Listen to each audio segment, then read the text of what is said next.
Hello guys, कैसे हो सब। तो फर्स्ट ऑफ ऑल मैं सॉरी बोलना चाहूँगा सबसे कि मैं लेटली काफ़ी इनकन्सिस्टेंट रहा हूँ अपनी वीडियोस के लिए। और दूसरी चीज़ कि अब मैं पूरी कोशिश करूँगा जेनुइनली पूरी कोशिश करूँगा कि मैं हफ्ते में एटलीस्ट 2 लेक्चर्स डालूँ फुल लेंथ के। और ऑर्गेनिक केमिस्ट्री में मैं कम से कम दिन का एक शॉट डालूँ या फिर कुछ ना कुछ तो डालने की कोशिश करूँ 1 या 2 दिन में। और अब मैं यहाँ कोशिश करूँगा कि फ़िज़िक्स को पूरी तरह से कंप्लीट करेंगे। तो हमारा प्लान क्या होगा फ़िज़िक्स के लिए से रिलेटेड कि हम पूरी फ़िज़िक्स कंप्लीट करेंगे। यहाँ पे कैसे फ़िज़िक्स को कंप्लीट करेंगे हम क्वेश्चंस के थ्रू। मतलब कैसे कि मैं यहाँ पर आपको एक कोई क्वेश्चन लेके आऊँगा और हम उस क्वेश्चन को पढ़ेंगे पहले, फिर उसके बाद हम देखेंगे उसकी थ्योरी कि इस क्वेश्चन में किस तरह से थ्योरी आएगी। ये बेसिकली आपके रिवीजन के लिए है। अगर कोई इसको फर्स्ट टाइमर है तो अभी उसे छोड़ के चला जाए। ये आपके रिवीजन के लिए है। और जब आप जिसे बहुत अच्छे से ये टॉपिक आता है उसे थ्योरी पढ़ने की ज़रूरत नहीं है। आप क्वेश्चन देखो, आंसर करो और आगे मूव ऑन हो जाओ इसमें। अगर आपको सारे क्वेश्चंस आ रहे हैं तो इसका मतलब आपकी प्रिपरेशन काफ़ी अच्छी चल रही है। और इस सीरीज़ के कंप्लीशन के बाद मैं आपको श्योर करता हूँ कि आपके 120 प्लस मार्क्स आ जाएंगे 180 में से। क्यों? क्योंकि इसमें मैंने काफ़ी NCERT बेस्ड और प्रीवियस ईयर क्वेश्चंस लिए हैं। और जब इसमें मैंने NCERT बेस्ड क्वेश्चन लिए हैं साथ में प्रीवियस ईयर क्वेश्चन लिए हैं, तो जैसा कि हम सब जानते हैं questions can neither be created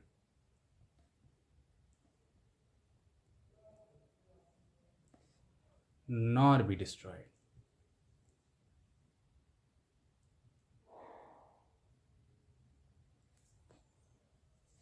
It can be transferred from one exam to another. तो इसी थ्योरी का इस्तेमाल करके हम कोशिश करेंगे कि हमारे जो हर तरह का क्वेश्चन है उसे हम एटलीस्ट एक बारी देख ले, ताकि अगर हमारा नीट में कोई क्वेश्चन आए तो हम उसे एटलीस्ट अटेम्प्ट कर पाए। और अगर हम उसे अटेम्प्ट भी नहीं कर पाए तो हम उसमें एक मोटा मोटा तुक्का मार सके कि उसमें हमें एक प्रोबेबिलिटी हो 50% की कि वो सही हो। अब अगर आपकी किस्मत ख़राब है तो फिर तो हर जगह -1 ही लगेगा। तो इसे आप एक रिवीजन सीरीज़ की तरह देखें और मैं कोशिश करूँगा कि इसके हर वीक में 2 लेक्चर्स आए। कोशिश करूँगा वैसे तो 3 की, लेकिन 2 का मैं प्रॉमिस करता हूँ कि मैं हर हफ्ते एटलीस्ट 2 लेक्चर्स डालूँगा, जिससे कि आपका सिलेबस जल्द से जल्द कंप्लीट हो जाए। क्योंकि मेरे भी पेपर्स आएंगे और मैं अनाटमी में मेरे पहले ही लगे हुए हैं। मुझे नहीं पता कि मैं अनाटमी में कैसे करूँगा, लेकिन मुझे ये पता है कि आपको फ़िज़िक्स में कैसे करवाना है। और मेरे लिए दुआ करना कि मैं इस बार अनाटमी में पास हो जाऊँ। ठीक है गाइस, तो आज हम शुरुआत करेंगे वेक्टर से। आज का हमारा पहला जो लेक्चर है वो होगा वेक्टर से शुरू। अब ये चैप्टर को चुनने के लिए सबसे पहले हमें कुछ चीज़ें जाननी होगी, जैसे कि हमें पता होना चाहिए कि क्वांटिटीज़ क्या है। ठीक है, एक होती है मेजरेबल क्वांटिटी। ये क्या होती है? Measurable quantity.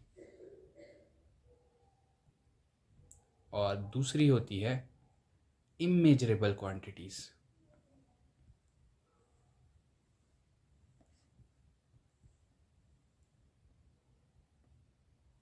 ठीक है, तो देखो, इमेजरेबल क्वांटिटीज़ में क्या आते हैं हमारे इमोशंस। स्पेलिंग गलत कर रहा हूँ, इमोशंस, जिसको हम मेजर नहीं कर सकते हैं। अब मैं इसमें क्या लिख सकता हूँ, लव, सैडनेस, मतलब यही है। बाकी बहुत सारे इमोशंस हैं जो कि आपको पता होंगे। अब आप अपनी गर्लफ्रेंड को क्या बोलते हैं, मैं तुमसे इतना सारा प्यार करता हूँ, क्या ये किसी स्केल पे है? नहीं। आप ये बोलते हो मैं आज थोड़ा सा दुखी हूँ, अब वो किसी स्केल पे है? नहीं। तो ये हो जाएगा इमेजरेबल क्वांटिटी। दूसरी क्या होती है, मेजरेबल क्वांटिटी, जिसे हम किसी तरीके से मेजर कर सकते हैं। ठीक है, तो अगर हम इसे मेजर कर सकते हैं तो उसके लिए हमारे पास कुछ सिस्टम्स होंगे, जैसे एसआई वगैरह सिस्टम होते हैं। एसआई, सीजीएस, एफपीएस, ये सीएसजी नहीं, सीजीएस, सीजीएस सिस्टम, एफपीएस, ऐसे इस तरह के 3-4 सिस्टम्स हैं जिसकी मदद से हम इस चीज़ को मेजर कर सकते हैं। ठीक है, तो अब ये मेजरेबल इमेजरेबल क्वांटिटीज़ तो यूनिट एंड डायमेंशन वाले चैप्टर में पढ़ते हैं हम यहाँ पढ़ रहे हैं वेक्टर्स में। ठीक है, तो फर्दर जो क्वांटिटीज़ है उसे हम दो तरीके से डिवाइड करते हैं। एक, पहले तो वेक्टर, दूसरा स्केलर, है ना। तो हम एक एक क्वांटिटी होगी वेक्टर, एक क्वांटिटी होगी स्केलर। तो हमें इन दोनों के बीच में डिफरेंस रखते हुए ये चैप्टर कंप्लीट करना है। ठीक है, तो चलो गाइस शुरू करते हैं। तो हमारा पहला क्वेश्चन क्या है, विच of the following is not a vector quantity. अब देखो, नीट के पेपर में बहुत ध्यान से चीज़ें देखनी होती है कि यहाँ पर कहाँ पर नॉट लिखा है, इज लिखा है। इन चीज़ों का बहुत ध्यान रखना होता है क्योंकि हमारे पास टाइम बहुत कम है और क्वेश्चन हमारे पास बहुत ज़्यादा है। इस साल तो जैसे कि हमें पता है कि पैटर्न में बदलाव आया है कि अब हमारे को एक्स्ट्रा वाले क्वेश्चंस रहे नहीं हैं। तो अब हम 2020-21 वाला पैटर्न दोबारा से फॉलो करेंगे। 21 में तो आ गया था, 20 वाला पैटर्न फॉलो करेंगे, 180 क्वेश्चन वाला। तो यहाँ पर हमारा पेपर एक अच्छे लेवल का आएगा, तो हमें अच्छे से तैयारी करनी है। तो यहाँ क्या बोला है, विच of the following is not a vector quantity. आप पॉज करो, देखो, अगर आपको आंसर पता है तो आप नेक्स्ट क्वेश्चन पे मूव ऑन कर सकते हो। और अब कुछ लोगों ने जिन्होंने नहीं सॉल्व किया तो उनको मैं बता देता हूँ कि यहाँ पर नॉट पूछा है तो टॉर्क एक वेक्टर क्वांटिटी है, इसकी एक डायरेक्शन है। डिस्प्लेसमेंट की भी डायरेक्शन है तो ये एक वेक्टर क्वांटिटी है। डाइपोल मोमेंट की भी एक डायरेक्शन है तो ये भी एक वेक्टर क्वांटिटी है। तो यहाँ पर बचता क्या है, इलेक्ट्रिक फ्लक्स। तो इसका आंसर क्या बनता है, डी। ठीक है, अब इसके लिए क्या है, हमें बस एक चीज़ ध्यान रखनी है,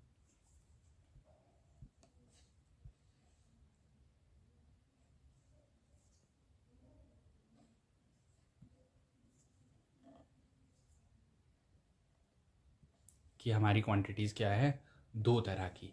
एक एक है हमारी स्केलर क्वांटिटी, एक है हमारी वेक्टर क्वांटिटी। तो भैया अब बोले स्केलर कौन सी क्वांटिटी है, तो स्केलर वो क्वांटिटी है जिसका सिर्फ मैग्नीट्यूड हो, जैसे कि मास, हमारा मास का है, मास का सिर्फ मैग्नीट्यूड है, डिस्टेंस एटसेट्रा। और हमारी वेक्टर क्वांटिटी क्या है, जिसमें हमारा मैग्नीट्यूड होता है एज वेल एज डायरेक्शंस होती है, DIRECTIONS, डायरेक्शंस होती है। तो इसके एग्जांपल क्या है हमारे जो ऊपर बच गए थे, जैसे कि डिस्प्लेसमेंट,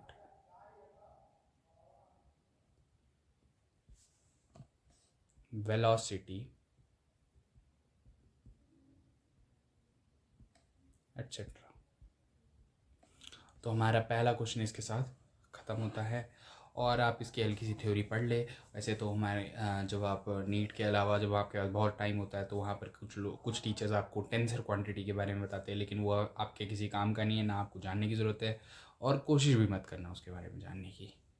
तो अब मूविंग टू नेक्स्ट क्वेश्चन, हमारे पास क्या है अगला क्वेश्चन कि which the direction of unit vector along i plus j is. ठीक है, तो हमारा नेक्स्ट क्वेश्चन क्या है, direction of unit vector along i plus j. आप लोग इसे पॉज करें और सॉल्व करने की कोशिश करें। तो गाइस जिन्होंने सॉल्व किया वेरी गुड, और जिन्होंने नहीं किया तो उनके लिए सॉल्यूशन कुछ इस तरह से है कि हमें पता है कि यूनिट वेक्टर जो है vector divided by its magnitude है। ये मैंने इसलिए पॉज करके सॉल्व किया क्योंकि जब पिछले उसमें काफ़ी गंदी राइटिंग थी, इसलिए मैंने सोचा कि इसे पॉज करके खुद एक बारी सॉल्व करके उसके बाद आपको रिप्रेजेंट करूँ। तो यूनिट वेक्टर क्या है, vector divided by its magnitude, है ना। तो vector divided by its magnitude, तो ए की वैल्यू, तो यहाँ पर हमारा वेक्टर क्या दिया हुआ है, आई प्लस जे, जिसको हम यहाँ पर मान लेंगे ए के बराबर। ठीक है, तो हमारी वेक्टर इक्वेशन क्या है, आई प्लस जे, और इसका मैग्नीट्यूड क्या है, √2 के बराबर, 1 स्क्वायर + 1 स्क्वायर, है ना। जैसे आर क्या होगा, आर का square is equal to a square plus b square, है ना। तो उसी तरह से जो आर हो जाएगा वो √ऑफ a square plus b square, इस तरह से। तो इस तरह से हम इसका मैग्नीट्यूड निकालेंगे, है ना। तो यहाँ पर हमने वेक्टर इक्वेशन आई प्लस जे मान ली है, तो हमें पता है कि यूनिट वेक्टर का फॉर्मूला क्या होता है, a vector divided by its magnitude. तो बस यहाँ पर हमारा यूनिट वेक्टर की वैल्यू क्या है, वेक्टर क्या है, आई प्लस जे, इसका मैग्नीट्यूड √2 हो गया, तो इसकी डायरेक्शन आ गई इस तरह से, है ना।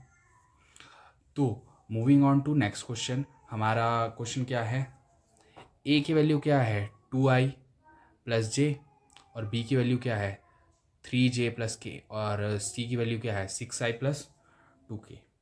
तो हमें क्या पूछा है, a - 2b + 3c would be. तो हमें कुछ नहीं करना है, यहाँ पे आपको a की वैल्यू एज इट इज़ लिखनी है, b को 2 से मल्टीप्लाई करना है, -2b से बेसिकली मल्टीप्लाई करना है, और c को 6i, नहीं एक मिनट, तो यहाँ पर आपको करना है, a की वैल्यू क्या है 2i + j, b की वैल्यू क्या है 3j - k, एंड c की वैल्यू क्या है 6i - 2k। तो यहाँ पर वैल्यूज़ को कैसे पुट करना है, a की value as it is put कर लो, b को 2 से मल्टीप्लाई कर लो, और c को 3 से मल्टीप्लाई करके एज इट इज़ पुट कर दो विदाउट साइन यहाँ पर पहले से लगे हुए हैं, और उससे आपकी वैल्यू आ जाएगी। तो आपने सॉल्व करना है, पॉज करो और आप इसे सॉल्व करो। तो गाइज़ जिन्होंने आंसर सॉल्व कर लिया है वेल एंड गुड, और जिन्होंने नहीं किया है उनके लिए अब आंसर कुछ इस तरह से निकाला जाएगा। तो हमें क्या बोला है कि हमें इक्वेशंस हमें कुछ इस तरह से दी हुई है कि यहाँ पर हमें बोला है कि a - 2b + 3c। तो हमें a क्या है 2i + j, इसको 1 से मल्टीप्लाई कर लो तो आपका इक्वेशन सेम रहती है। बी को किससे बोला है 2 से मल्टीप्लाई करने के लिए, तो हमने मल्टीप्लाई करके ये आंसर आ गया, और सी को किससे बोला है 3 से मल्टीप्लाई करने के लिए, तो हमारा आंसर ये आ गया। तो उसको जब हम इस इक्वेशन में पुट करेंगे तो कुछ इस तरह से होगा, और आप जब प्लस माइनस करेंगे, जैसे कि यहाँ पर ध्यान रखना है, आई को आप आई से ही ऐड करोगे और जे को आप जे से ही ऐड करोगे। तो जैसे यहाँ पर 2i + 18i 20i, और जे क्या है जे -6j क्या हो जाएगा -5j, एंड 2k - 6k क्या हो जाएगा -4k, जो कि आपका आंसर है। तो हमें ऊपर मैच करना चाहिए और देखते हैं क्या आता है। ये हो गया हमारा आंसर बी। तो हमारा आंसर क्या आ रहा है यहाँ पे बी। तो यहाँ पर थोड़ी सी जो थ्योरी है वो क्या है कि हम वेक्टर एडिशन को किस तरह से करते हैं, 3 तरह से हम एडिशन करते हैं, एक पैरेलल वेक्टर, एक एंटी पैरेलल वेक्टर, एंड और जो अगला है वो वेक्टर्स एट एन एंगल होता है। तो देखो जब हम पैरेलल वेक्टर की बात करते हैं तो पैरेलल वेक्टर किस तरह से है, पैरेलल वेक्टर कुछ हमारे एक सेकेंड, पैरेलल वेक्टर हमारे इस तरह से है ए, और यहाँ पर एक और वेक्टर क्या आ गया बी। जब इन दोनों को ऐड करना है तो हमारा जो है क्या है डायरेक्शन सेम है, तो हमारा बस मैग्नीट्यूड बढ़ जाएगा, मतलब कि इन दोनों से दुगने मतलब बड़े साइज़ का एक वेक्टर बनेगा जो कि जिसकी डायरेक्शन सेम रहेगी। जैसे ये अगर ए है, ये वेक्टर बी है, तो इसका जो रिजल्टेंट वेक्टर है वो सम होगा a प्लस बी। डायरेक्ट हम इनमें एडिशन कर सकते हैं ना, तो वेक्टर क्या हो जाएगा a प्लस बी, और रिजल्टेंट ये क्या आ जाएगा a प्लस बी। तो ये हो गया हमारा पैरेलल वेक्टर में। और उस तरह से अगर हम बात करेंगे एंटी पैरेलल वेक्टर में, मान लो कि ये a है और इस तरफ को आ गया b, है ना, तो ये जितना यहाँ और यहाँ से है, अगर इसको हम यहाँ और यहाँ पे इससे माइनस करेंगे तो इसका जो रिजल्टेंट होगा उसका मैग्नीट्यूड क्या होगा, थोड़ा सा छोटा, थोड़ा क्या, जो मतलब डायरेक्ट माइनस करने के बाद जो रिजल्ट आ रहा है वो क्या हो जाएगा, a माइनस बी, है ना। और अब बात करेंगे हम कि यहाँ पर हम result vector addition at an angle, मान लो ये एक वेक्टर a है, ये दूसरा एक वेक्टर b है। तो अब बात करेंगे कि यहाँ पर हम वेक्टर एडिशन कैसे करेंगे। तो यहाँ पर हम वेक्टर एडिशन के लिए यूज़ करेंगे एक हमारा ट्राइंगल लॉ, और या फिर हम अपना यूज़ कर सकते हैं पैरेललोग्राम लॉ। तो आप पैरेललोग्राम को मैं प्रेफर करता हूँ, तो मैंने यहाँ पर पैरेललोग्राम का के फॉर्मूले बताए हैं जो कि ट्राइंगल लॉ में भी सेम रहते हैं। तो यहाँ पर वेक्टर एडिशन के लिए क्या है, अब मान लो कि आपको दो वेक्टर दिया है, एक क्या है वेक्टर ए, एक क्या है वेक्टर बी। तो वेक्टर ए और वेक्टर बी किस में है, एक एंगल पे है, जिसको हम यहाँ से अगर हम शिफ्ट करते हैं यहाँ पे सेम, तो इनके बीच में क्या आ रहा है, एंगल थीटा, क्या आ रहा है, एंगल थीटा आ रहा है ना। तो एंगल थीटा पे अगर है तो इनका जो रिजल्टेंट आएगा ये वाला वेक्टर, उसकी वैल्यू कैसे निकालेंगे, मैग्नीट्यूड में आर की वैल्यू क्या है, a square plus b square plus 2ab cos of theta. Theta क्या है, ये वाला एंगल ना, कई लोग ये एंगल सोचते हैं लेकिन ये एंगल नहीं, हमें क्या बोलते हैं, हेड टू टेल के बीच का एंगल देखना होता है, जो कि ये वाला एंगल है हमारा। तो यहाँ पर थीटा ये आ गया, है ना। अब वो कभी कभी हमसे पूछ लेते हैं टेन अल्फा की वैल्यू, मतलब कि ये जो एंगल है टेन अल्फा की वैल्यू कैसे निकालेंगे हम, b sine theta plus a plus b cos of theta, ठीक है। तो मोस्टली आपका ये फॉर्मूला यूज़ होगा, कभी कभी ये होता है, लेकिन ये भी आपको याद रखना है। बाकी अगर आप ये वाला डायग्राम अच्छे से याद रखते हैं, जो कि ज़्यादा मुश्किल नहीं है, एक दो बारी देखेंगे तो ये बहुत इजीली बन जाता है। तो अगर आप इस फॉर्मूले को ध्यान रखेंगे तो आपके सारे क्वेश्चंस इजीली हो जाएंगे, ठीक है। तो अब मूविंग टू नेक्स्ट क्वेश्चन, हम देखेंगे कि यहाँ पर क्या बोल रहे हैं कि इफ़ ए की वैल्यू क्या है 2, if a is equal to 2 magnitude में and b is equal to 4, तो angle between them is 60 degree, then a minus b की वैल्यू क्या है। तो हमने अभी क्या रिजल्टेंट में क्या पढ़ा था कि a square plus b square plus 2ab cos of theta, और ये क्या था एडिशन के लिए। और सब्ट्रैक्शन के लिए क्या हो जाएगा, simple, a square plus b square minus 2ab cos of theta. तो यहाँ पर एक क्वेश्चन है शुरू हुआ है, तो उसके लिए हमें ये वाला फॉर्मूला यूज़ करना है। अब आपने कुछ नहीं करना है, इसको पॉज करो और अगले क्वेश्चन को सॉल्व करने की कोशिश करो, ठीक है। तो गाइस जिन लोगों ने इसका आंसर ढूंढ लिया वेल एंड गुड, पर जिन्होंने नहीं ढूंढा उनके लिए हम इस तरह से इसे सॉल्व करेंगे। तो आर की वैल्यू क्या बोली है मैंने, a square plus b square minus 2ab। तो बस आपको क्या करना है, कुछ नहीं, आपको वैल्यूज़ पुट करनी है, 2 का स्क्वायर प्लस 4 का square minus 2 into cos theta. Theta की वैल्यू क्या दी हुई है, ऊपर 60 डिग्री दी है, और कॉस 60 की वैल्यू क्या है 1/2। तो बस आपको पुट करना है, प्लस माइनस करना है, तो आपका आर का वैल्यू रूट ऑफ 12 तक आएगा। यहाँ तक आप कर लोगे, फिर आप ऊपर देखेंगे कि यहाँ पर वैल्यूज़ देखिए दी रहे हैं, इस तरह का कोई आंसर नहीं है। तो आपको कुछ नहीं, बस आपको यहाँ पर फ्रैक्शंस करने, मतलब इसको थोड़ा सा और सॉल्व करेंगे तो 2√3 आंसर आ जाएगा।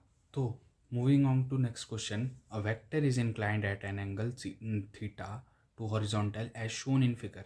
तो यहाँ पर हमारे को एक वेक्टर दिया हुआ है जो कि एक थीटा डिग्री मतलब 60 डिग्री पे है और इसका एक कंपोनेंट एक्स एक्सिस जो कि 50 न्यूटन पे है। तो इसका मैग्नीट्यूड वाई डायरेक्शन में क्या होगा। तो इसे सॉल्व करने के लिए हमें रेजोल्यूशन ऑफ वेक्टर पढ़ना है। रेजोल्यूशन ऑफ वेक्टर्स कुछ इस तरह से होता है कि अब मान लो कि एक वेक्टर या तो एक्स एक्सिस में होगा या फिर वाई एक्सिस में होगा। अब अगर कोई मान लो वेक्टर हम ना ही एक्स एक्सिस में है ना ही वाई एक्सिस में है, ठीक है, तो हमें ये वेक्टर ना ही एक्स में है ना ही वाई में है, तो हमें उसको रिजॉल्व करना होगा कि एक्स एक्सिस और वाई एक्सिस में और क्वेश्चन को अकॉर्डिंगली सॉल्व करना होगा। तो अब हमें एक्स एक्सिस की में उसकी वैल्यू किस तरह से निकालेंगे, हम साइन थीटा, क्योंकि हम यहाँ पर इस पे कार्टेशियन प्लेन में ये मानते हैं कि इस वेक्टर के की मदद से हमारे जो वैल्यू ये बन रहा है ये एक राइट एंगल ट्राइंगल है। तो साइन थीटा क्या होता है, परपेंडिकुलर वन हाइपोटेन्यूज। तो हमारा वाई की वैल्यू क्या आ जाता है, वाई की वैल्यू क्या आती है, आर साइन ऑफ थीटा। उसी तरह से अगर हमें एक्स में निकालना है तो कॉस थीटा निकालना होगा बी बटे एच, है ना, तो वो एक्स बटे आर है, तो x is equal to r cos of theta. तो अब क्या करना है, कुछ नहीं, हमें क्या बोला है, बताया गया था कि एक्स एक्सिस में 50 यूनिट्स है ना, तो हम आर की वैल्यू निकाल लेंगे।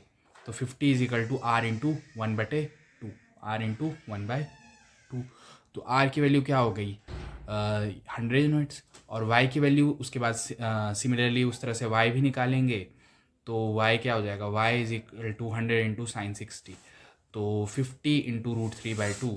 तो साइन 60 की वैल्यू क्या होती है, √3/2। तो √3 की वैल्यू क्या होती है 1.73, जिससे हमारा आंसर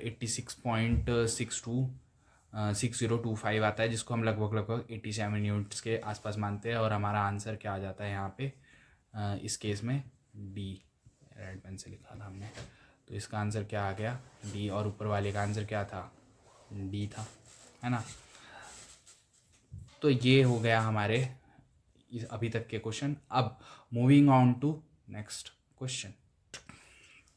तो moving on to next question, हमें क्या बताया गया है कि a की वैल्यू क्या दी हुई है 3i + j - 4k, और b की वैल्यू क्या दी है 6i + 5j - 2k।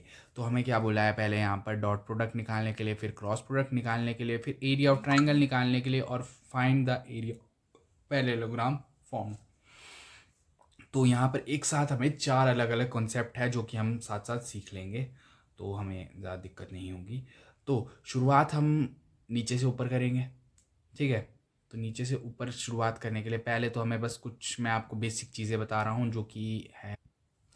तो गाइज़ यहाँ पर जो थ्योरी यूज़ होगी वो इस तरह से है कि हमें सबसे पहले पता होना चाहिए कि एरिया ऑफ ट्राइंगल क्या है, half into a cross b, ठीक है, vector a cross into b, है ना। तो और एरिया ऑफ पैरेललोग्राम क्या है, ए इंटू बी, या फिर half into D1 into D2। D1 क्या है, डायगनल 1, एंड D2 क्या है, डायगनल 2 ऑफ पैरेललोग्राम, है ना। अब डॉट प्रोडक्ट क्या है यहाँ पे कि A डॉट बी क्या होता है, a b cos of theta. Cos of theta मतलब कि यहाँ पर पैरेलल वेक्टर्स के लिए काम करता है, और पैरेलल वेक्टर क्या हो जाए, आई डॉट आई की वैल्यू 1 है, जे डॉट जे की वैल्यू 1 है, एंड के डॉट के की वैल्यू 1 है। और आई डॉट जे आई एक second, I vector I dot J value 0 हो जाएगा, मतलब परपेंडिकुलर वेक्टर का डॉट प्रोडक्ट 0 होता है। तो ये इस तरह से जे डॉट के 0, के डॉट आई 0। पैरेलल वेक्टर का डॉट प्रोडक्ट हमेशा 1 होता है, सिंगुलर, है ना, और परपेंडिकुलर वेक्टर का डॉट प्रोडक्ट क्या होता है, 0। उस तरह से अब हम बात करेंगे क्रॉस प्रोडक्ट की। क्रॉस प्रोडक्ट क्या होता है, ए क्रॉस बी, तो उसे क्या बोलेंगे, a b sine of theta, a cross b जिसे बोलेंगे हम a b sine of theta. तो इसमें क्या होगा कि हमारा जो परपेंडिकुलर वेक्टर है, परपेंडिकुलर वेक्टर उसका जो क्रॉस प्रोडक्ट होगा 1 होगा। आई क्रॉस जे 1 है, जे क्रॉस के 1 है, एंड के क्रॉस आई 1 है। उस तरह से पैरेलल वेक्टर का क्रॉस प्रोडक्ट क्या होगा, 0, जो कि यहाँ पर हमें देख रहे हैं। अब हम में से सभी लोगों को, मेजॉरिटी, मुझे खुद भी होती थी ये दिक्कत कि डायरेक्शन ऑफ क्रॉस प्रोडक्ट किस तरह से निकालेंगे, है ना। तो डायरेक्शन ऑफ क्रॉस प्रोडक्ट निकालने के लिए हमें बस कुछ नहीं 3D में सोचने की कोशिश करनी है। मान लो ये देखो, ये जो है ये हो गया एक्स एक्सिस, ये हो गया वाई एक्सिस, और मेरी तरफ को परपेंडिकुलर आ गया जेड एक्सिस, है ना। तो ये 3 डायमेंशन है। तो अब हमें इसके लिए क्या करना है, राइट हैंड कॉर्क स्क्रू। तो मान लो कि ये अगर एक्स है और ये y है। तो यहाँ पर बोल दिया ये होगा i, ये हो जाएगा j, एंड ये वाला हो जाएगा k, है ना, z वाला k हो जाएगा। तो अब पूछ लिया हमने i क्रॉस j, तो यहाँ से हमें ये उंगली डायरेक्शन बताएगी, i से j की तरफ कर्ल करना है, और जो ये डायरेक्शन आएगी मेरी तरफ है, तो मेरी तरफ को, मेरा हाथ उल्टा है आपके लिए कैमरा के हिसाब से, तो ये मेरी तरफ को क्या आ गया k, है ना। आप अपने हाथ में करके देखेंगे तो ये क्या आ जाएगा k। अभी तो ये मैं आपको इसमें करके दे रहा हूँ, लेकिन आप जैसे जैसे प्रैक्टिस करते जाओगे आपको आप ये हवा में भी कर पाओगे 3D में। तो अभी शुरुआत में आप कुछ इस तरह से करें, बाद में आप नॉर्मल तरीके से ऐसे करेंगे तो ये k आ गया। उसी तरह से अब मान लो कि मैं बोल दूंगा कि j क्रॉस k, j से लेनी है उंगली और k की तरफ कर्ल करना है, तो ये क्या आ जाएगा i, है ना। और उसी तरह से मैं बोल दूंगा k क्रॉस i, तो k क्रॉस i क्या हो जाएगा, k क्रॉस i क्या हो जाएगा j, पॉजिटिव j।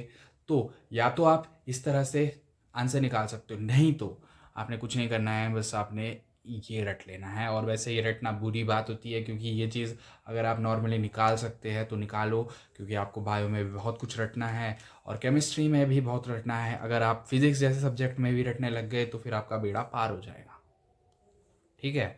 तो अब हमें कुछ नहीं करना है, सॉल्व करना शुरू करना है। तो सॉल्व करने के लिए हमें क्या क्या इक्वेशंस दी हुई है, a की वैल्यू क्या दी है 3i plus j minus 4k, and b की वैल्यू क्या दी है 6i plus 5j minus 2k। आप इसे पॉज करें और सॉल्व करें, फिर हम आंसर टैली करेंगे, ठीक है। तो गाइज हो गया, जिन लोगों से आंसर हो गया वेल एंड गुड, और जिनसे नहीं हुआ वो यहाँ से मैच कर ले। तो हमें सबसे पहले बोला है डॉट प्रोडक्ट निकालने के लिए, तो उसे किस तरह से करेंगे हम, कुछ इस तरह से। तो हमें ए इक्वेशन ये दी हुई है एंड बी इक्वेशन हमें ये वाली दी है, तो ए डॉट बी कैसे हो जाएगा, तो उसके लिए क्या करेंगे हम 3 × 6।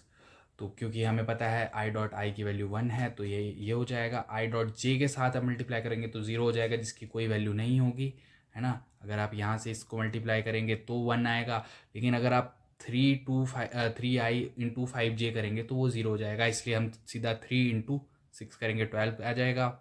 j 1 × 5 करेंगे तो 5 आ जाएगा, -4 × -2 करेंगे तो प्लस में 8 आ जाएगा, जिससे हमारी a डॉट बी की वैल्यू क्या आ जाएगी 25 यूनिट्स। और अब दूसरा क्या आता है, दूसरा क्वेश्चन हमसे क्या पूछा था कि क्रॉस प्रोडक्ट निकालना है। क्रॉस प्रोडक्ट निकालने के लिए आपको इस चीज़ का ध्यान रखना है यहाँ पे।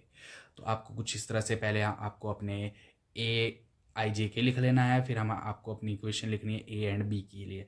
तो 3i प्लस जे माइनस 4k, और बी क्या है 6i और 5j माइनस 2k, है ना। तो बस कुछ नहीं करना है, आपने शुरुआत करनी है, यहाँ लिखना है i, है ना, i लिखा आपने, और ये पॉजिटिव है, ठीक है, पहले पॉजिटिव फिर नेगेटिव और फिर पॉजिटिव वापस लाना है यहाँ पे आपने।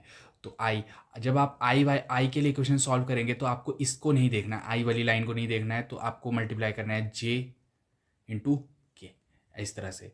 तो ये चलेगा ऐसे, यहाँ से इस तरफ को एरो, है ना। तो -2 × 1 तो -2, और फिर उसके बाद क्या करना है 5 × 4, तो 5 4 = 20, और यहाँ पर हमेशा साइन माइनस का रहेगा, तो ये -2 माइनस इंटू ब्रैकेट -20, और उसी तरह से -j है यहाँ पे, मैंने क्या बोला था पहले प्लस फिर माइनस एंड फिर दोबारा से प्लस, तो -6 और ये क्या हो जाएगा -24 है ना। और उस तरह से k क्या हो जाएगा 15 - 6, है ना। तो जब ये इसको आप काटापिटी करेंगे तो कुछ इस तरह से आंसर आपका आएगा, ये माइनस माइनस प्लस हो जाएगा, यहाँ पर भी माइनस माइनस प्लस हो जाएगा, और यहाँ पर माइनस ही था तो ये ऐसे ही रह जाएगा। डायरेक्ट सॉल्व किया, यहाँ पे 15 - 6 9 होता है, और -6 + 24 की वैल्यू -18 होती है, सॉरी -6 + 24 क्या हो जाएगा 18 हो जाएगा, लेकिन ये जब यहाँ जाएगा तो यहाँ पर ऑलरेडी माइनस का साइन है तो ये -18 हो जाएगा, एंड -2 + 20 क्या हो जाएगा +18। तो a क्रॉस b की वैल्यू क्या आ जाएगी हमारी, a क्रॉस b की वैल्यू क्या आ जाएगी हमारी ये। अब अगला क्वेश्चन क्या पूछा था, एरिया ऑफ ट्राइंगल निकालने के लिए। तो एरिया ऑफ ट्राइंगल क्या होता है, half into magnitude of a cross b. तो देखो आपने ए क्रॉस बी ने यहाँ निकाल लिया था, अब उसका मैग्नीट्यूड निकालना है। आपको कुछ नहीं करना है, रूट एन स्क्वायर कर देना है इसका, तो आपका 729 आएगा रूट, जो कि एक परफेक्ट रूट होता है 27 का। तो एरिया ऑफ ट्राइंगल क्या था, हाफ इंटू 27, तो 13.5 आ गया यूनिट्स में। और उसी तरह से एरिया ऑफ पैरेललोग्राम क्या होता है, ए क्रॉस बी, मतलब यहाँ हाफ नहीं है तो यहाँ पर 27 था डायरेक्ट, तो यहाँ पर हम आंसर पैरेललोग्राम के केस में कुछ नहीं 27 लिखेंगे और इस तरह से आपके आंसर सारे आ जाएंगे, है ना। इतना लंबा क्वेश्चन नहीं आता, लेकिन इसके पार्ट्स आएंगे पेपर में, तो आपको ये चीज़ समझनी है। अब नेक्स्ट क्वेश्चन आता है कि the modulus of vector product of two vector is 1/√3 times the scalar product, the angle between the vector is. Vector product होता है cross product and scalar product होता है डॉट प्रोडक्ट। आपको ये चीज़ पता होनी चाहिए, और क्योंकि इसके बिना आपका क्वेश्चन सॉल्व नहीं होगा। तो अब आप पॉज करें स्क्रीन को और इसे सॉल्व करने की कोशिश करें। तो जिन्होंने कर लिया है वेल एंड गुड, जिन्होंने नहीं किया वो मेरे साथ अपना आंसर मिलाए और देखे। तो क्वेश्चन क्या है कि हमारा जो क्या बोलते हैं वेक्टर प्रोडक्ट है वो 1/√3 टाइम ऑफ स्केलर प्रोडक्ट है। तो वेक्टर प्रोडक्ट क्या आ जाएगा, ए क्रॉस बी को कैसे लिख लेंगे, ए बी साइन थीटा, और ए डॉट बी को क्या लिख लेंगे, ए बी कॉस थीटा। तो ये इससे कट गया है ना, यहाँ पर ये कट गया इससे, है ना। तो sine theta is equal to 1/√3 times of cos theta. तो sine theta upon cos theta क्या हो जाएगा 1/√3, और साइन थीटा और कॉस अपॉन कॉस थीटा को हम जानते हैं कि टैन थीटा लिखते हैं, तो टैन थीटा क्या हो जाएगा 1/√3। और यहाँ पर इससे पता चलता है कि हमारी थीटा की वैल्यू 30 आती है। हमें ये पता है कि पाई की वैल्यू क्या होती है 180, तो 30 डिग्री पे पाई की वैल्यू क्या हो जाएगी पाई/√6। तो हमारा आंसर क्या आ जाएगा ए, है ना। तो अब अगला क्या है, what is dot product of two vectors, what is dot product of two vector having the magnitude 3 and 5 and angle between them is equal to 60 degree. तो आप वीडियो को पॉज करें और सॉल्व करें, फिर हम आंसर मिलाएंगे। तो गाइज जिनका आंसर आ गया है वेल एंड गुड, जिनका नहीं आया है वो मुझसे आंसर मैच करे। तो ये एकदम सिंगल लाइन का क्वेश्चन है। तो ए डॉट बी क्या होता है, a b cos of theta. A की वैल्यू 3 दी हुई है एंड बी की वैल्यू क्या है 5 दी हुई है, और कॉस 60 की वैल्यू क्या होती है 1/2। तो ये 5 3 15 एंड 15/2 क्या होता है 7.5 यूनिट्स, है ना। तो इस तरह से हमारा जो आंसर है 7.5 यूनिट्स, जो कि क्या है बी, है ना। तो अब हमारे को क्या बोला है, vector projection of vector 3i+4k on y axis, है ना। तो आप इसे पॉज करें, सॉल्व करें और फिर मुझसे आंसर मिलाएं। तो जिन्होंने आंसर सॉल्व कर लिया है, वैसे इसमें सॉल्व करने के लिए कुछ नहीं था। जिन्होंने नहीं किया जिन्होंने कर लिया वेल एंड गुड, जिन्होंने नहीं किया तो मैं उनको सीधा सीधा आंसर बताता हूँ। क्या बोला है यहाँ पे वाई एक्सिस, क्या आपको यहाँ इक्वेशन में कुछ दिख रहा है वाई जैसा, क्या आपको दिखा? अगर नहीं दिख रहा तो सिंपल सी बात है कि यहाँ पर कुछ नहीं होगा, तो इसका आंसर क्या आ जाएगा डी, मतलब कि 0। गाइस तो इस तरह से आपके ये 3 क्वेश्चन भी गए। अब हम बात करेंगे अगले क्वेश्चन की। तो अगले क्वेश्चन की तरफ मूव करते हैं। यहाँ रह गया एक खाली पेज, इसको हम डिलीट करेंगे, डिलीट। तो अब हमारा अगला क्वेश्चन क्या है, डायरेक्ट नीट 2016 से आया हुआ है। नीट 2016, 17, 18, आपको एटलीस्ट अपने पिछले 10 साल के क्वेश्चन पेपर सॉल्व करने हैं। मतलब 2014 से 2024 तक के क्वेश्चन पेपर आपको सारे आने चाहिए, और वो चाहे आपको 100 के उठाया भी जाए और उस वक्त भी आपको नीट प्रीवियस ईयर का क्वेश्चन दे तो भी आपको वो क्वेश्चन सॉल्व करना है। तो हमारा जो यहाँ पर क्वेश्चन है, if the magnitude of sum of two vector is equal to magnitude of difference of two vector, the angle between these vector is। तो आप इस क्वेश्चन को वीडियो को पॉज करें और क्वेश्चन को सॉल्व करें, फिर हम आंसर मैच करेंगे। तो गाइज जिन लोगों का आंसर आ गया था वेरी गुड, जिनका नहीं आया था वो यहाँ से देखे और सीखे। तो हमें क्या बोला गया था कि हमें बोला है कि sum of two vector, magnitude of sum of two vector is equal to difference of two vector. तो हमने क्या मान लिया है कि हमारा ए जो वेक्टर है पी एंड क्यू हो जाएगा, ठीक है। तो उनका मैग्नीट्यूड प्लस में क्या हो जाएगा, हमने जो पीछे फॉर्मूला लिखा था ऊपर, a square plus b square plus 2ab cos phi या फिर कॉस थीटा, है ना। तो उसको हमने सेम यहाँ पर ले लिया, हमने यहाँ एंगल फाई ले लिया है। तो p square plus q square plus 2pq cos phi is equal to p square plus q square minus 2pq cos phi. तो इससे ये कट गया, इससे ये कट गया, है ना। तो ये 2pq cos phi is equal to minus of 2pq cos phi. तो ये क्या हो जाएगा, 4pq cos phi is equal to 0। And cos phi 0 कब होता है, फाई की वैल्यू जब 90 होती है। तो इस तरह से हमारा अगला क्वेश्चन ख़त्म हो गया। And moving on to next question. ये क्वेश्चन हमारा नीट का नहीं है लेकिन मणिपाल का है। और अगर आप इस क्वेश्चन को देखो तो हमारी कई टेस्ट सीरीज़ में आता है, जैसे एलियन और आसमान की टेस्ट सीरीज़ में आ जाता है, और जहाँ मैं पढ़ता था वहाँ भी आता था ये। तो इस क्वेश्चन को आप सॉल्व करने की कोशिश करें, वीडियो को पॉज करें और फिर सॉल्व करें, फिर मेरे से आंसर मैच करें। तो जिन लोगों से ये क्वेश्चन सॉल्व हो गया वो वेल एंड गुड, जिनसे नहीं हुआ वो मेरे से आंसर मैच करे। तो हमें पता है कि dot product must be 0 for perpendicular vector. ये क्या लिखा है, परपेंडिकुलर लिखा है, ठीक है। परपेंडिकुलर वेक्टर के लिए डॉट प्रोडक्ट क्या होना चाहिए, 0। तो ए डॉट बी की वैल्यू क्या हो जाएगी, 0। तो ए को इसको मान लेते हैं हम ए, है ना, और इसको मान लेते हैं हम बी। तो बस कुछ नहीं करना है। तो ये क्या लिखा है, 2i plus 3j plus 8k और 4j minus 4i plus alpha के। और बहुत सारे लोग, मतलब मैं बोलता हूँ 70% लोग जो कि गांजा फूक के पेपर दे रहे हैं, मतलब गांजा फूक एक मेटाफर है, ठीक है। तो जो लोग इस तरह से पेपर दे रहे हैं या नशे में, नींद में, किसी भी तरह से दे रहे हैं, वो यहाँ पर इससे मल्टीप्लाई कर देंगे और आपका 4 टू ज़ा 8 लिख देंगे, है ना, प्लस में। और फिर इसको यहाँ पर कर देंगे और यहाँ पर वहीं हो जाएगा उनको -1। लेकिन हम लोग हैं तेज़ और हम थोड़ा ध्यान रखते हैं, इसलिए हम इसे रीअरेंज करेंगे एक बारी और फिर उसके बाद हम लगाएंगे डॉट प्रोडक्ट। तो ये क्या हो जाएगा, 2 इंटू -4 -8, 3 इंटू 4 क्या हो जाएगा 12, 8 इंटू अल्फ़ा के 8 अल्फ़ा। और यहाँ पर अब उसके बाद आगे तो सिंपल मैथ्स है और आपका आंसर आ जाएगा -1/2, जो कि क्या है यहाँ पे, सी ऑप्शन। तो आपका आंसर है सी, है ना। Moving on to next question. तो नेक्स्ट क्वेश्चन एक काफ़ी ट्रिकी टाइप का क्वेश्चन है, जो कि है हमारा मैच द कॉलम। तो यहाँ हमें क्या क्या इन्फॉर्मेशन दी है, 2 vector a and b have equal magnitude, क्या बोला है, x, है ना, और angle between them is 60 degree, है ना। Then match the following 2 column and mark the option from codes below. तो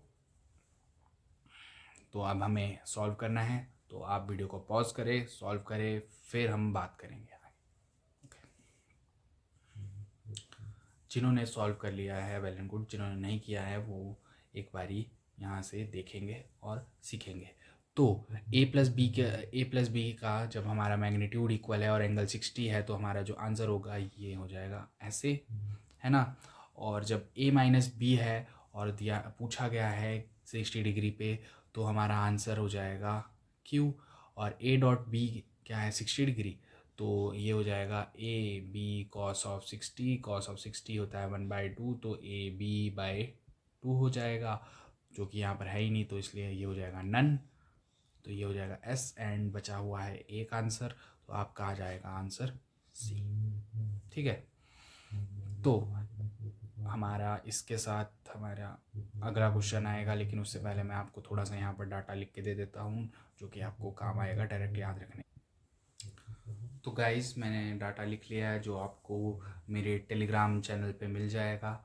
और अब हम मूव ऑन करेंगे हम नेक्स्ट क्वेश्चन पे। अगला क्वेश्चन हमारा एनसीईआरटी एग्जाम्पलर से है। एग्जाम्पलर आपको सॉल्व करने का बहुत ज़रूरी है अगर आप बिगिनर हो। तो angle between a is equal to i plus j and b is equal to i minus j is, ठीक है। तो आप इस क्वेश्चन को, वीडियो को पॉज करें और क्वेश्चन को सॉल्व करें। सॉल्व करके फिर हम आंसर मैच करेंगे। तो गाइस जिन्होंने ये क्वेश्चन सॉल्व कर लिया वेल एंड गुड, जिन्होंने नहीं किया वो यहाँ आंसर देखे और सीखे। तो ए की वैल्यू क्या है आई प्लस जे एंड बी की वैल्यू क्या है आई माइनस जे, और हमें बोला है कि यहाँ पर डॉट प्रोडक्ट से सॉल्व करना है यहाँ पर और हमें एंगल निकालना है। तो a dot b is equal to a b cos of theta, a का मैग्नीट्यूड इंटू बी का मैग्नीट्यूड।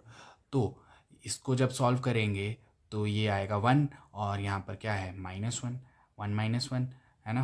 ये वाली वैल्यू को सॉल्व करके 1 - 1 और इसका जो मैग्नीट्यूड निकालेंगे 1 + 1 का रूट क्या हो जाएगा √2 इंटू √2, और इसको हम यहाँ नीचे डिवाइड में लिख देंगे तो ये √2 इंटू √2 2 हो जाएगा, 1 - 1 0 हो जाएगा एंड इसका टोटल आंसर 0 हो जाएगा। और हमें पता है कि cos 0 की वैल्यू क्या होती है 90, तो हमारा आंसर हो जाएगा 90 डिग्री, जो कि हमारा क्या है ऑप्शन बी।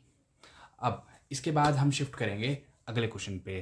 तो अगला क्वेश्चन क्या है, resultant of which of the following may be equal to 0। तो आपने क्या करना है, अब अपनी वीडियो को पॉज करना है और इसका आंसर ढूंढना है। तो गाइस जिन्होंने आंसर सॉल्व कर लिया वेल एंड गुड, और जिन्होंने नहीं किया तो वो इस तरह से समझेंगे कि इस तरह के क्वेश्चन को अप्रोच करने के लिए आपको बस ये ध्यान रखना है कि आपका रिजल्टेंट तब 0 आएगा जब उसकी जो साइड होगी, दो साइड्स, वो greater than the third side होगी। सॉरी ग्रेटर नहीं, स्मॉलर होगी, स्मॉलर द थर्ड साइड होगी। और ये जब आप देखेंगे तो 10 + 10 क्या होता है 20, ये यहाँ पर क्या हो जाएगा स्मॉलर। तो ये ऑप्शन ए में ही पॉसिबल है। बाकी के अगर आप ऑप्शन मैच करके देखेंगे तो यहाँ पर 20 आ रहा है और ये थर्ड साइड 25 है, और यहाँ पर भी 20 आ रहा है और थर्ड साइड 35 है, और नन ऑफ दीज है नहीं है यहाँ पे। तो हमारा एक आंसर ए आ रहा है। तो अब इसके बाद हम मूव ऑन करेंगे अगले सवाल के लिए, और अगला सवाल क्या कह रहा है हमें। तो angle of which of the follow the angle which the vector a 3i + 6j + 2k makes with its coordinates r. ठीक है, तो आप वीडियो को पॉज करें और आंसर निकालें, फिर हम आंसर मैच करेंगे। तो गाइस अगर आपका ये क्वेश्चन सॉल्व हो गया वेल एंड गुड, नहीं हुआ तो फिर अब आप आंसर देखें और सीखें। तो यहाँ पर क्या बोला है कि the angle with the vector a 3i + 6j + 2k makes with the coordinate axis. तो यहाँ पर हमने देखा i, j और k, और हमने मान लिया कि i और j के बीच में एंगल है हमारा alpha, and j and k में हमारा beta, and k and i में गामा। और हमारा जो मैग्नीट्यूड है वो, उसको जब हम सॉल्व करेंगे तो वो लगभग हमारा 7 के आसपास आता है, थोड़ा 7 जैसा लगना चाहिए, ये 7 है ना। तो हम cos अल्फ़ा की वैल्यू क्या लिख लेंगे, कर ली बेस अपॉन हाइपोटेन्यूज। बेस क्या है 3 और इसका हाइपोटेन्यूज मतलब रिजल्टेंट 7 है, और cos बीटा क्या है 6/7, एंड cos गामा क्या है 2/7। तो अल्फ़ा की value minus cos inverse 3/7, beta की value cos inverse 6/7, and gamma की वैल्यू cos इनवर्स 2/7। तो इससे हमारा जो आंसर है वो आ रहा है ए। इसको थोड़ा सा साफ लिख लेता हूँ, इसका आंसर है ए। अब हमारा जो नेक्स्ट क्वेश्चन है, क्वेश्चन नंबर 41 नहीं, मतलब ये इसको 41 नहीं मानना है क्योंकि मैंने जो इंपॉर्टेंट क्वेश्चन है वही छाट के मारे है। तो resultant of two vector having equal magnitude a है ना इज। अब देखो मैंने ऊपर जो थ्योरी लिखी है, अगर आपको ये थ्योरी डायरेक्ट पता है तो ये क्वेश्चन एक चुटकी में सॉल्व होगा, वरना आप 1 घंटा इसको सॉल्व करते रहेंगे। तो इसको आप आराम से एक नज़र देख ले और फिर पॉज करके डायरेक्ट क्वेश्चन सॉल्व करना शुरू करें। तो गाइस यहाँ पर क्या बोला है, √3a एट 0 डिग्री, ये बिल्कुल नहीं है। √2a एट 90 डिग्री ये है, और √2a एट 120 डिग्री बिल्कुल भी नहीं, a एट 180 डिग्री बिल्कुल भी नहीं। तो हमारा आंसर क्या आ जाएगा बी। तो हमारा आंसर क्या है बी। यहाँ पर हमें पेन उठाने की ज़रूरत नहीं है, अगर आपको ज़रूरत पड़ रही है तो आप वो गधे के बच्चे, पर्सनल ऑफेंड मत होना प्लीज़, है ना। अब अगला क्वेश्चन क्या आता है, the component of a vector r along x-axis will have maximum value if r is along positive y-axis, r is along positive x-axis, r is along R makes an angle 45 with x axis, R is along negative y axis. तो इसे solve करना है। इसे solve करने के लिए हमें आपको वीडियो को पॉज करो और फिर उसके बाद बात करते हैं। तो गाइस, आपका जो ये क्वेश्चन है इसको सॉल्व करने के लिए यहाँ पर मैंने बड़ी भारी थ्योरी लिख दी है। ये पिछले क्वेश्चन की थ्योरी है जो कि मैंने सिर्फ मुंह से बताई थी और वैसे ये ऊपर भी लिखी हुई है, तो इसको मैंने दोबारा कॉपी करके नीचे ही ले आया है। और अगले क्वेश्चन में यहाँ पर बढ़िया मैंने थ्योरी लिखी है, लेकिन अगर आपको इस क्वेश्चन को समझना है तो इसे एक एग्जांपल की तरह समझना है आपने। कि यहाँ पर बोला है कि वेक्टर आर का मैक्सिमम वैल्यू एक्स के अलॉन्ग कब होगा। अब मान लो कि आप वेक्टर हो, ठीक है, आप वेक्टर हो और आपकी जो वैल्यू है वो आपकी गर्लफ्रेंड है। अब अगर आप एक गर्लफ्रेंड के साथ इन्वेस्टेड है, मैक्सिमम उस गर्लफ्रेंड के साथ इन्वेस्टेड है, तो आपकी उसके साथ मैक्सिमम वैल्यू आएगी, ठीक है। अगर आप इस डायरेक्शन में इन्वेस्टेड है तो आपकी इस डायरेक्शन में मैक्सिमम वैल्यू आएगी। अगर आप दोनों के साथ इन्वेस्टेड है तो आपकी मैक्सिमम वैल्यू कभी नहीं आएगी। तो एक्स एक्सिस के अलॉन्ग आपकी वैल्यू मैक्सिमम तब आएगी जब आपका जो वेक्टर है वो एक्स एक्सिस में ही होगा, मतलब आपकी एक ही गर्लफ्रेंड होगी, वो भी एक्स एक्सिस के डायरेक्शन में। तो इसके साथ हमारा जो आज का लेक्चर है वो ख़त्म हुआ और आपने कुछ नहीं करना है, बस मेरे टेलीग्राम चैनल जो कि डिस्क्रिप्शन में है उस पे जाना है, इसके PDF उठाना है और यहाँ से ये वीडियो देखनी है। लाइक करो, कमेंट करो, शेयर कर लो अपने दोस्तों के साथ और सब्सक्राइब कर लो मेरे चैनल को। क्या है उसका नाम? पेस लर्नर्स, है ना। और मैं पूरी कोशिश करूँगा, कोशिश तो क्या, मैंने आज आपसे कमिटमेंट कर लिया कि मैं हफ्ते में 2 वीडियोस तो एटलीस्ट लेके आऊँगा, ताकि हम आपका सिलेबस नीट से जल्द पहले आपको पूरी तरह से रिवाइज़ करवा दे। और जय श्री राम, जय महाकाल, गुड नाइट, अस्सलाम वालेकुम, जो भी होता है बाकी, ठीक है, बाय।